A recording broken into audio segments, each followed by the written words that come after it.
দীর্ঘদিন পর দলে ফিরেছে নাহিদ রানা। দুর্দান্ত ফর্মে আছেন মুস্তাফিজুর রহমান। পাকিস্তানের বিপক্ষে বেশ চমক দিয়ে ঘোষণা করা হয়েছে বাংলাদেশের ওডিআই স্কোয়াড, যেখানে সবচেয়ে বেশি পরিবর্তন এসেছে পেস ইউনিটে।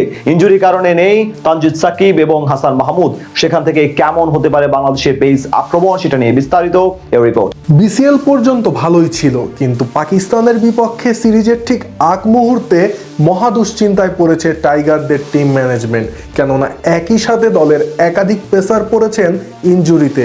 তাই তো 3 ম্যাচ সিরিজের পেস ইউনিটে একাধিক পরিবর্তন আনতে হয়েছে নির্বাচকদের। দীর্ঘদিন পর ওডিআই স্কোয়াডে জায়গা পেয়েছেন নাহিদ রানা এবং শরীফুল ইসলাম। তবে এখন প্রশ্ন উঠেছে সিরিজের সেরা একাদশে কারা থাকবেন তাই নিয়ে। প্রায় 120 দিন পর ওডিআই ফরম্যাটে দ্বিপাক্ষিক সিরিজ খেলতে মাঠে নামবে বাংলাদেশ ক্রিকেট দল। আর 3 মাস পর আন্তর্জাতিক ক্রিকেট ম্যাচে খেলতে নামছে দলটি। তাই স্বাভাবিকভাবেই এই লম্বা বিরতির মাঝে পরিবর্তন হয়েছে অনেক কিছুই, যার সুবাদে পাকিস্তানের বিপক্ষে স্কোয়াডে এসেছে একাধিক চমক।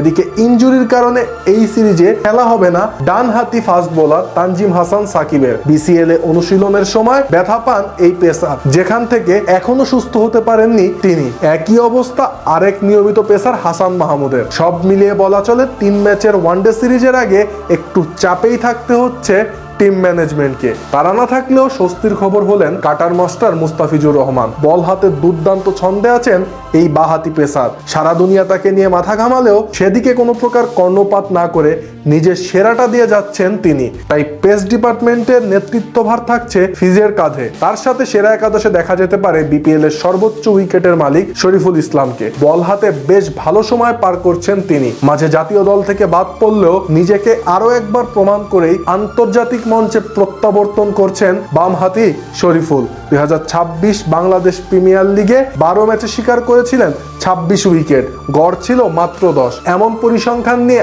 আবারও জাতীয় দলে লাল সবুজ জার্সি পরে মাঠে নামার অপেক্ষায় রয়েছেন পঞ্চগড় এক্সপ্রেস খ্যাত এই পেসার। এছাড়া 2 পেসারের ইনজুরিতে কপাল খুলতে চলেছে দীর্ঘদিন ধরে রঙিন পোশাকে জাতীয় দলের বাইরে থাকা তরুণ স্পিড স্টার নাহিদ রানার। সদ্য শেষ হওয়া বিসিএল এ 3 ম্যাচে শিকার করেছেন 7 উইকেট। তবে অভিজ্ঞতার বিচারে একাদশে জায়গা পেতে পারেন তাসকিন আহমেদ, যদিও সম্প্রতি আন্তর্জাতিক ক্রিকেটে বেশি একটা সুবিধা করতে পারেননি তিনি। সব মিলিয়ে অবশ্য এটা বলা যায় আসন্ন পাকিস্তান সিরিজে টাইগারদের পেস ইউনিটে বেশ কয়েকটি পরিবর্তন দেখা গেলেও বেশ ভারসাম্য রয়েছে আক্রমণ ভাগে। এছাড়া পুরো স্কোয়াডে আছে বেশ কিছু পরীক্ষিত নাম, যারা কিনা আসন্ন সিরিজে হতে পারেন দলের এক্স ফ্যাক্টর। আগামী 9 মার্চ ঢাকায় পা রাখবে পাকিস্তান দল। মিরপুর শেরেবাংলা জাতীয় ক্রিকেট স্টেডিয়ামে ওয়ানডে সিরিজের 3টি ম্যাচ অনুষ্ঠিত হবে যথাক্রমে 11, 13 ও 15 মার্চ।